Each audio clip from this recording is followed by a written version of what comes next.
আসসালামু আলাইকুম গাইস, সবাই কেমন আছেন? আজকে আপনাদের জন্য নিয়ে এসেছি চিকেন পাকোড়ার রেসিপি।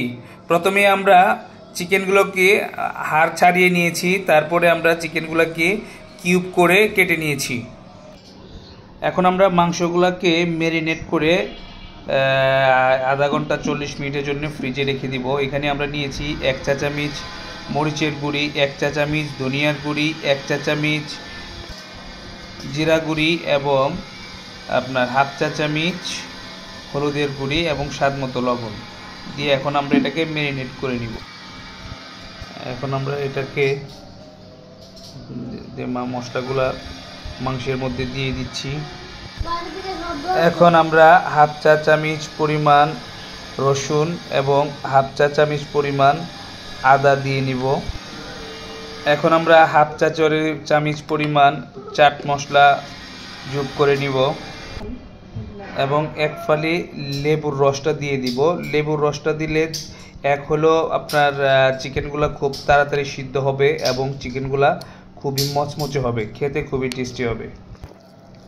আপনারা এভাবে ভালোভাবে চিকেনগুলোকে ম্যারিনেটটা করে নেবেন, সুন্দর করে হাত দিয়ে ডলে ডলে, এবং প্রত্যেকটা চিকেনের মধ্যে মশলাটা যেন ভালোভাবে লেগে যায়।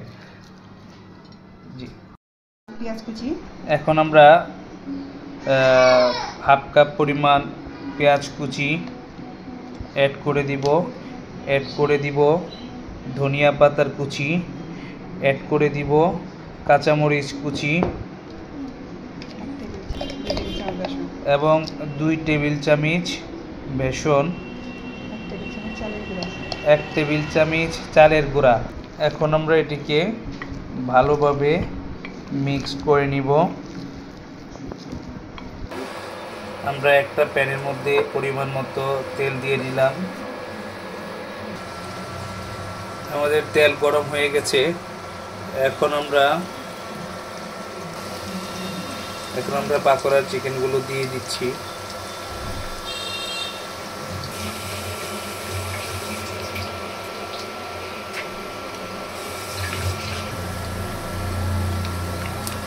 মোটামুটি এক সাইড যখন হালকা ব্রাউন হয়ে যাবে তখন আমরা এটাকে পাশটা চেঞ্জ করে উল্টিয়ে দিব।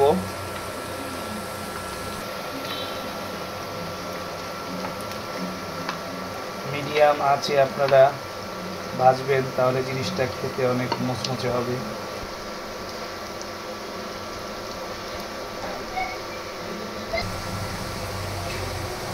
আমাদের চিকেন পাকোড়া হয়ে গেছে, কমপ্লিট হয়ে গেছে আমাদের চিকেন পাকোড়া। গাইস, আমাদের ভিডিও যদি আপনাদের ভালো লাগে, আমাদের রেসিপি যদি আপনাদের ভালো লাগে, তাহলে লাইক, কমেন্ট, শেয়ার, ফলো দিয়ে আমাদের পাশে থাকবেন। থ্যাংক ইউ গাইস, আসসালামু আলাইকুম।